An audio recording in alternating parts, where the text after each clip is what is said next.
আসসালামু আলাইকুম সুপ্রশিক্ষার্থীরা, আজকে আমরা নবম দশম শ্রেণীর ইংলিশ ফর টুডে বই থেকে ইউনিট 6 লেসন 4 এর ইন্ডিয়া ইউনিটি ইন ডাইভার্সিটি যে প্যাসেজটি রয়েছে এটি আমরা বাংলা অর্থসহ পড়ব এবং এই প্যাসেজের যে কঠিন শব্দগুলো রয়েছে সেগুলো আমরা এক নজরে দেখব। তাহলে আজকে আমাদের লেসন 4-এ বলা হচ্ছে ইন্ডিয়া ইউনিটি ইন ডাইভার্সিটি, অর্থাৎ ভারত বৈচিত্র্যের মাঝে একতা।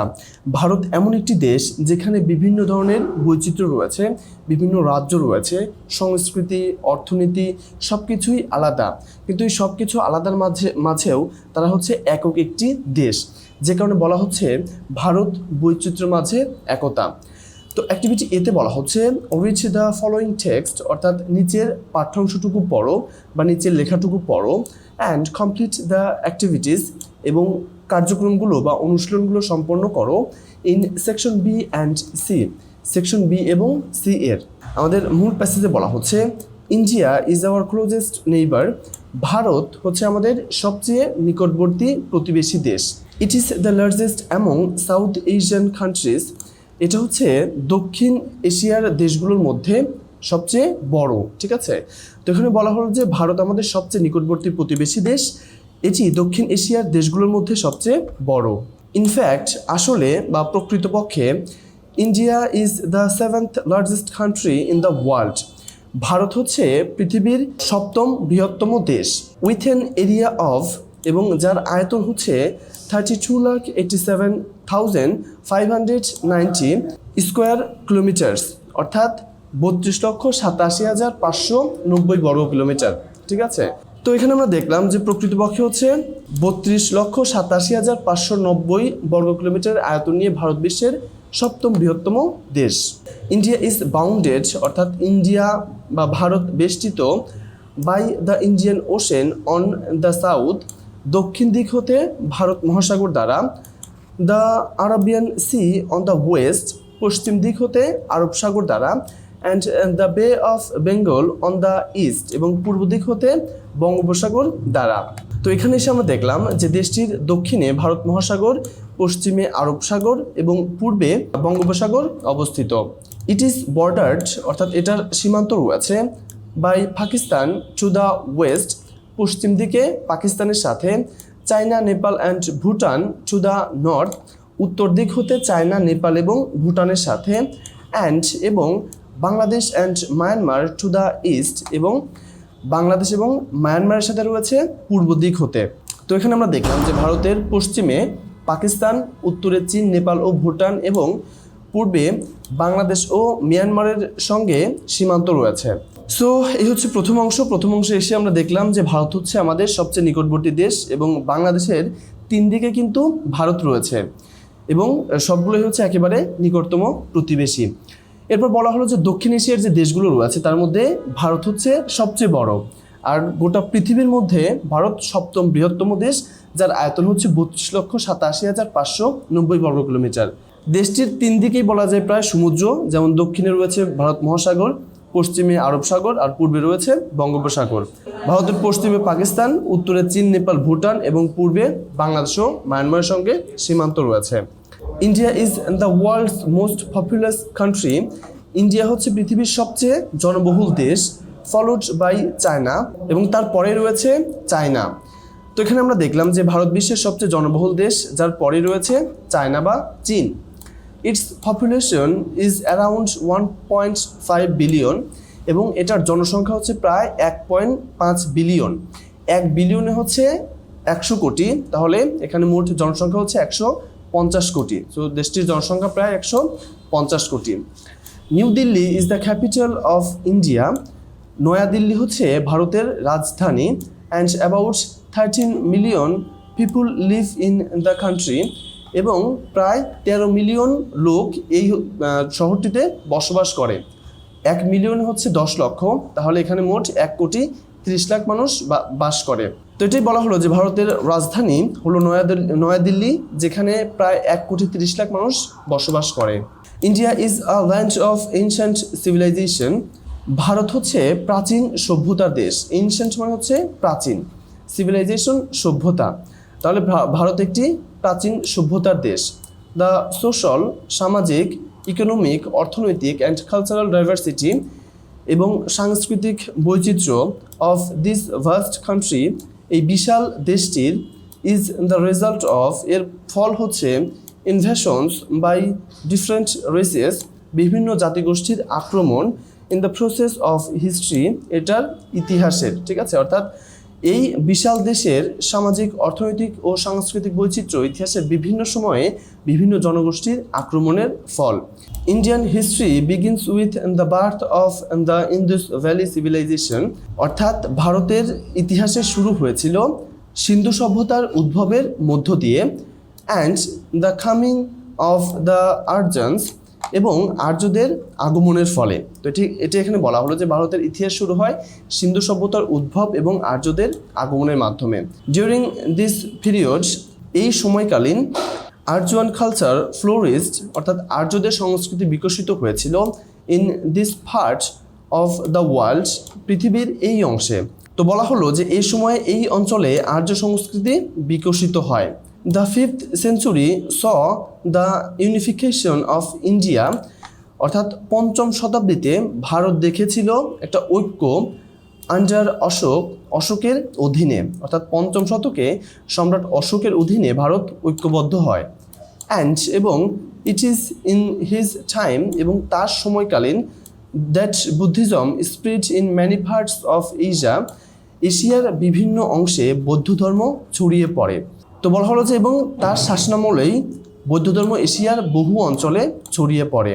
তো এরপরে আমরা দেখি, ইন দ্য 18th century, অষ্টম শতকে, ইসলাম খেম টু ইন্ডিয়া, ইসলাম ধর্ম ভারতে আসে, ফর দ্য ফার্স্ট টাইম, প্রথমবারের মতো, and by the 11th century, এবং একাদশ শতাব্দীতে, it had firmly establish itself, এবং এটা দৃঢ়ভাবে প্রতিষ্ঠিত হয়। তো এখানে বলা হলো যে অষ্টম শতকে প্রথমবারের মতো ভারতে ইসলাম আসে এবং একাদশ শতকের মধ্যে তা দৃঢ়ভাবে প্রতিষ্ঠিত হয়। ইন 1206, অর্থাৎ 1206 সালে, কুতুবউদ্দিন আইবেক প্রতিষ্ঠা করেন দ্য দিল্লি সালতানাতকে। তাহলে বলা হলো যে 1206 সালে কুতুবউদ্দিন আইবেক দিল্লি সালতানাত প্রতিষ্ঠা করেন। দিস ওয়াজ ফাইনালি সাকসিডেড, অর্থাৎ এটা পুরোপুরিভাবে প্রতিস্থাপিত হয় বা পরিবর্তন হয়, by the Mughal empire in 1526, 1526 সালে মুঘল সাম্রাজ্য দ্বারা। তো এত সময় আমরা পড়ছিলাম যে এই যে মুসলিম সাম্রাজ্য আসলো এবং 1206 সালে কুতুবউদ্দিন আইবেক দিল্লি সালতানাত প্রতিষ্ঠা করলেন এবং এটা হচ্ছে 1526 অবধি চলছিল, এবং মুঘল সাম্রাজ্য আসার ফলে এই কুতুবউদ্দিন আইবেকের যে দিল্লি সালতানাত এটা বাদ পড়ে যায় বা তারা চলে যায় এবং এর ফলে মুঘল সাম্রাজ্য শুরু হয়। Under which India once again achieved a large measure of political unity, এবং এরই ফলে ইন্ডিয়া আরও একবার রাজনৈতিক ঐক্য লাভ করে। তো এখানে বলা হলো যে পরে 1526 সালে মুঘল সাম্রাজ্য এর স্থলাভিষিক্ত হয়, যার শাসনামলে ভারত আবারও উল্লেখযোগ্য রাজনৈতিক ঐক্য লাভ করে। তো এরপরে আমরা দেখি, it was in the 17th century, এটা ছিল সপ্তদশ শতাব্দী, that Europe came to India, যখন ইউরোপীয়রা ভারতে আসে। This coincided with the disintegration of the Mughal empire, এবং এই সময়ে অর্থাৎ একই সময়ে মুঘল সাম্রাজ্য ভেঙে পড়ে, অর্থাৎ একই সময় ইউরোপিয়ানরা এই দেশে আসলো এবং সেই সময় দেখা গেল মুঘল যে সাম্রাজ্য ছিল সেটা ভেঙে পড়লো। Paving the way for supremacy of the English, এবং এর ফলে এই যে ইউরোপীয়রা অর্থাৎ ইংরেজরা তাদের আধিপত্য করার একটা সুযোগ সৃষ্টি হয়। The French, the Dutch and the Portuguese, এবং একই সাথে ফ্রেঞ্চ, ডাচ এবং পর্তুগিজদের, who were vying with each other to gain control of India, যারা হচ্ছে প্রতিযোগিতা করছিল একে অপরের সাথে। ইচ আদার মানে হচ্ছে একে অপরের সাথে, কি জন্য? Two gain control of India, ভারতের নিয়ন্ত্রণ নেওয়ার জন্য, ঠিক আছে। তো এখানে আমরা দেখলাম যে সপ্তদশ শতকে ইউরোপীয়রা ভারতে আসে, ঠিক সেই সময়ে মুঘল সাম্রাজ্যের পতন শুরু হয়, যা ইংরেজ, ফরাসি, ডাচ এবং পর্তুগিজদের মধ্যে ভারতের নিয়ন্ত্রণ নেওয়ার প্রতিযোগিতার সুযোগ সৃষ্টি করে। আচ্ছা, এরপর আমরা দেখি, দ্য ইংলিশ এমার্জড, অর্থাৎ ইংরেজরা আবির্ভূত হয়েছিল, অ্যাজ দ্য ভিক্টরস, অর্থাৎ বিজয়ী হিসেবে। এই যে এখানে আমরা বেশ কয়েকটা জাতি দেখলাম, যেমন ইংরেজ এরপর ফ্রেঞ্চ, ডাচ, পর্তুগিজ এরা একে অপরের সাথে প্রতিযোগিতা করছিল। তো এই প্রতিযোগিতায় হচ্ছে ইংরেজরা বিজয়ী হয়।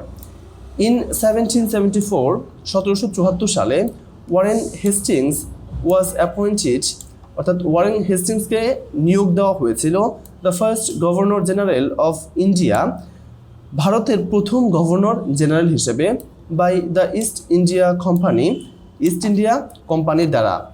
তো এই যে ইংরেজরা তাদের হচ্ছে যে কোম্পানিটি এই দেশে আসে সেই কোম্পানির নাম ছিল হচ্ছে ইস্ট ইন্ডিয়া কোম্পানি। তো এই ইস্ট ইন্ডিয়া কোম্পানি হচ্ছে এই ওয়ারেন হেস্টিংসকে 1774 সালে গভর্নর হিসেবে নিয়োগ দেন। ইন 1876 সালে queen Victoria was given the title empress of India. 1876 সালে রানী ভিক্টোরিয়াকে ভারতের সম্রাজ্ঞী উপাধি দেওয়া হয়েছিল বাই দ্য ব্রিটিশ পার্লামেন্ট দ্বারা, and India came under the British rule, এবং সেই সময় ইন্ডিয়া হচ্ছে ব্রিটিশদের শাসনের অধীনে আসে। তো এই অংশগুলোতে আমরা দেখলাম যে শেষ পর্যন্ত ইংরেজরা বিজয়ী হয়। 1774 সালে ইস্ট ইন্ডিয়া কোম্পানি ওয়ারেন হেস্টিংসকে ভারতের প্রথম গভর্নর জেনারেল হিসেবে নিয়োগ দেয়। 1876 সালে ব্রিটিশ পার্লামেন্ট রানী ভিক্টোরিয়াকে ভারতের সম্রাজ্ঞী উপাধি প্রদান করে এবং ভারত সম্পূর্ণভাবে ব্রিটিশ শাসনের অধীনে আসে। The British ruled India for nearly 200 years, এবং এই ব্রিটিশরা ভারতকে প্রায় 200 বছর শাসন করে। দিস পিরিয়ড ওয়াজ মার্কড, অর্থাৎ এই সময়টি চিহ্নিত করে বা স্মরণীয় হয় বাই ইন্ডিয়াস স্ট্রাগল, ভারতের সংগ্রামের জন্য বা ভারতের স্বাধীনতা সংগ্রামের জন্য। তো বলা হলো যে এই সময়টি ভারতের স্বাধীনতা সংগ্রামের জন্য বিশেষভাবে স্মরণীয়। Through a series of heroic and patriotic movements, এখানে হিরোইক মানে বীরত্বপূর্ণ, প্যাট্রিয়টিক মানে দেশপ্রেমমূলক, মুভমেন্ট হচ্ছে আন্দোলন, অর্থাৎ একটি ধারাবাহিক বীরত্বপূর্ণ এবং দেশপ্রেমমূলক আন্দোলনের মাধ্যমে টু রেস্টোর ফ্রিডম, স্বাধীনতা পুনরুদ্ধার হয়। India goat its independence in 1947, Bharat 1947 সালে স্বাধীনতা লাভ করে। তাহলে কি দেখলাম যে ধারাবাহিক বীরত্বপূর্ণ ও দেশপ্রেমমূলক আন্দোলনের মাধ্যমে স্বাধীনতা পুনরুদ্ধার করে ভারত 1947 সালে স্বাধীনতা লাভ করে। The culture of India is one of the oldest, অর্থাৎ ভারতের সংস্কৃতি হচ্ছে সবচেয়ে পুরাতন, and the most unique in the world, এবং বিশ্বের মধ্যে সবচেয়ে অনন্য। অনন্য বলতে বোঝাচ্ছে যে এটার মতো আর নেই, ঠিক আছে, অর্থাৎ ভারতের সংস্কৃতি বিশ্বের অন্যতম প্রাচীন এবং সবচেয়ে অনন্য। There is amazing cultural diversity, অর্থাৎ এখানে রয়েছে বিস্ময়কর সাংস্কৃতিক বৈচিত্র্য থ্রু আউট দ্য কান্ট্রি, সারা দেশ জুড়ে। তাহলে সারা দেশ জুড়ে বিস্ময়কর সাংস্কৃতিক বৈচিত্র্য এখানে রয়েছে। The south, north and north east have their own distinct cultures, অর্থাৎ দক্ষিণ, উত্তর এবং উত্তর পূর্বে তাদের স্বতন্ত্র সংস্কৃতি রয়েছে। এবং অলমোস্ট এভরি স্টেট, এবং প্রায় প্রতি রাজ্যেই হ্যাজ কার্ভড আউট, এবং গড়ে তোলা হয়েছে ইটস ওন কালচারাল আইডেন্টিটি, এটার নিজস্ব একটি সাংস্কৃতিক পরিচয়। সো এখানে আমরা দেখলাম যে দক্ষিণ, উত্তর এবং উত্তর পূর্বাঞ্চলে নিজস্ব স্বতন্ত্র সংস্কৃতি রয়েছে এবং প্রায় প্রতিটি রাজ্য এই নিজস্ব সাংস্কৃতিক পরিচয় গড়ে তুলেছে। There is hardly any culture in the world, অর্থাৎ পৃথিবীতে এমন সংস্কৃতি নেই বললেই চলে, that is as varied as unique as India, যেটা ভারতের মতো বৈচিত্র্যময় এবং মৌলিক বা অনন্য। তাহলে কি বললো, ভারতের মতো এত বৈচিত্র্যময় ও অনন্য সংস্কৃতি পৃথিবীতে খুব কমই রয়েছে বা নেই বললেই চলে। দেয়ার আর 17 মেজর ল্যাঙ্গুয়েজেস, সেখানে রয়েছে 17টি প্রধান ভাষা, অ্যান্ড 844 ডায়ালেক্টস, এবং 844টি উপভাষা, used by the people of India, যা দ্বারা ভারতের মানুষজন কথা বলে। অর্থাৎ ভারতের মানুষ 17টি প্রধান ভাষা এবং 844টি উপভাষায় কথা বলে। তো এরপর আমরা দেখি India is a tourist delight, India হচ্ছে পর্যটকদের জন্য একটা অন্যতম আকর্ষণীয় স্থান। The Taj Mahal, Fatehpur Sikri, the Qutub Minar and the Red Fort are a few of the many wonders, এই বিস্ময়কর স্থাপনাগুলোর মধ্যে তাজমহল, ফতেপুর সিক্রি, কুতুব মিনার এবং লাল দুর্গ হচ্ছে অন্যতম। হুইচ অ্যাট্রাক্ট, যেটা আকর্ষণ করে, people from all over the world, সারা বিশ্বের মানুষজনকেই। তো এখানে আমরা দেখলাম যে ভারত পর্যটকদের জন্য একটি অত্যন্ত আকর্ষণীয় দেশ। তাজমহল, ফতেপুর সিক্রি, কুতুব মিনার অ্যান্ড লাল কেল্লা বিশ্বের বিভিন্ন প্রান্তের মানুষকে আকর্ষণ করে এমন অসংখ্য বিস্ময়কর স্থাপনার মধ্যে কয়েকটি। আচ্ছা, এরপরে লাস্ট এই অংশটুকু আমরা দেখি। কাশ্মীর হ্যাজ বিন ডিসক্রাইবড, অর্থাৎ কাশ্মীরকে বর্ণনা করা হয়েছে as a paradise on earth, পৃথিবীর স্বর্গ হিসেবে। তাহলে কাশ্মীরকে পৃথিবীর স্বর্গ বলে বর্ণনা করা হয়েছে। দ্য কান্ট্রি অফার্স, অর্থাৎ এই দেশটি প্রদান করে বা অফার করে আ মিনি ওয়ার্ল্ড, একটি ক্ষুদ্র পৃথিবী, উইদিন আ সিঙ্গেল কান্ট্রি, একটি একক দেশের মধ্যে। অর্থাৎ ভারত হচ্ছে এমন একটি দেশ যেখানে বিভিন্ন ধরনের রাজ্য রয়েছে, বিভিন্ন পর্যটক কেন্দ্র রয়েছে, সেখানে বিভিন্ন ধরনের সংস্কৃতি রয়েছে। এই যে সব কিছু মিলে এমন একটা অবস্থা তৈরি হয়েছে যে মনে হচ্ছে যে ভারত হচ্ছে পৃথিবীর মধ্যেই আরেকটি ছোট পৃথিবী। তো সেটা এখানে বললো যে একটি দেশের মধ্যেই ভারত যেন একটি ক্ষুদ্র পৃথিবী। The Nilgiri mountains, hill stations like Ooty and Darjeeling, অর্থাৎ নীলগিরি পর্বতমালা, এরপর পাহাড়ি পর্যটন কেন্দ্র যেমন হচ্ছে উটি এবং Darjeeling, and the temples of south India, এবং দক্ষিণ ভারতের মন্দিরগুলো, অজন্তা অ্যান্ড ইলোরা কেভস, অজন্তা এবং ইলোরা গুহা, আর the places one can explore in India, যা যে কেউ ভ্রমণ করতে পারে বা ঘুরে দেখতে পারে। তো কি বলা হলো, নীলগিরি পর্বতমালা, উটি ও দার্জিলিংয়ের মতো পাহাড়ি পর্যটন কেন্দ্র, দক্ষিণ ভারতের মন্দির এবং অজন্তা ও ইলোরা গুহা ভারতের উল্লেখযোগ্য দর্শনীয় স্থান যা ভ্রমণকারীরা ঘুরে দেখতে পারেন। তো এই ছিল হচ্ছে মূলত আমাদের মূল প্যাসেজ। এবার হচ্ছে যে কঠিন শব্দগুলো ছিল সেগুলো আমরা এক নজরে দেখে নিই যাতে আমরা নিজেরাই পড়তে পারি। এই অংশটা মনোযোগ দিয়ে দেখলে আশা করি তোমরা পরবর্তীতে নিজেরাই এই প্যাসেজটি পড়ে বুঝতে পারবে। সো এরিয়া হচ্ছে আয়তন, বাউন্ডেড বেষ্টিত, বর্ডার্ড সীমান্ত রয়েছে, পপুলাস জনবহুল, ফলোড পরবর্তী অবস্থানে থাকা, পপুলেশন জনসংখ্যা, ক্যাপিটাল রাজধানী, সিভিলাইজেশন সভ্যতা, ইকোনমিক অর্থনীতি, কালচারাল সাংস্কৃতিক, ডাইভার্সিটি বৈচিত্র্য, ভাস্ট বিশাল, ইনভেশন হচ্ছে আক্রমণ, রেস হচ্ছে জাতিগোষ্ঠী, প্রসেস প্রক্রিয়া, ফ্লোরিস্ট হচ্ছে বিকশিত হওয়া বা উন্মোচিত হওয়া, ইউনিফিকেশন ঐক্য, বুদ্ধিজম বৌদ্ধ ধর্ম, স্প্রেড ছড়িয়ে পড়া, ফার্মলি দৃঢ়ভাবে, এস্টাবলিশ প্রতিষ্ঠিত, ফাউন্ডেড প্রতিষ্ঠা করেন, সালতানাত, সাকসিডিড হচ্ছে প্রতিস্থাপিত হয় বা পরিবর্তন হয়, অ্যাচিভড অর্জন করা, পলিটিক্যাল রাজনৈতিক, ইউনিটি ঐক্য, কোইন্সিডেন্ট হচ্ছে একই সময়ে ঘটা, দুটো ঘটনা একই সময়ে ঘটা, ডিসইন্টিগ্রেশন ভেঙে পড়া, পেভিং দ্য ওয়ে অর্থাৎ সুযোগ সৃষ্টি হওয়া, সুপ্রিমেসি আধিপত্য, ভাইং প্রতিযোগিতা করা, ইমার্জড আবির্ভূত হয়েছিল, ভিক্টরস বিজয়ী, অ্যাপয়েন্টেড নিয়োগপ্রাপ্ত, টাইটেলড উপাধি, মার্কড চিহ্নিত বা উল্লেখিত, স্ট্রাগল সংগ্রাম, হিরোইক বীরত্বপূর্ণ, সিরিজ ধারাবাহিক, প্যাট্রিয়টিক দেশপ্রেমমূলক, মুভমেন্ট আন্দোলন, রিস্টোর পুনরুদ্ধার করা, ফ্রিডম স্বাধীনতা, ইন্ডিপেন্ডেন্স স্বাধীনতা, কালচার সংস্কৃতি, ইউনিক অনন্য, অ্যামেজিং বিস্ময়কর, ডাইভার্সিটি বৈচিত্র্য, থ্রো আউট সর্বোচ্চ বা সারা দেশ জুড়ে, ডিস্টিংক্ট স্বতন্ত্র, কার্ভ আউট গড়ে তোলা, আইডেন্টিটি পরিচয়, হার্ডলি প্রায় নেই, ভ্যারিড বৈচিত্র্যময়, মেজর প্রধান, ল্যাঙ্গুয়েজ ভাষা, ডায়ালেক্ট উপভাষা, ট্যুরিস্ট ডিলাইট অর্থাৎ পর্যটকদের জন্য আকর্ষণীয় স্থান, ওন্ডার হচ্ছে বিস্ময়কর স্থাপনা, অ্যাট্রাক্ট আকর্ষণ করা, ডিসক্রাইবড বর্ণনা করা হয়েছে, প্যারাডাইস স্বর্গ, অফার্স প্রদান করে, মিনি ক্ষুদ্র মাউন্টেন পর্বত, হিল স্টেশন পাহাড়ি পর্যটন কেন্দ্র, টেম্পল হচ্ছে মন্দির, কেভ গুহা, এক্সপ্লোর হচ্ছে ঘুরে দেখা। তো শিক্ষার্থীরা এই ছিল আমাদের আজকের ভিডিও। আশা করি ভিডিওটি তোমাদের কাজে দিয়েছে। যদি ভিডিওটি তোমাদের ভালো লেগে থাকে অবশ্যই চ্যানেলটিকে সাবস্ক্রাইব করতে ভুলো না এবং লাইক কমেন্ট শেয়ার তো করবেই। তো কমেন্ট করে জানাতে পারো পরবর্তীতে কোন লেসনটি তুমি দেখতে চাও। সো দেখাবো নতুন ভিডিওতে। সবাই ভালো থাকো। আল্লাহ হাফেজ।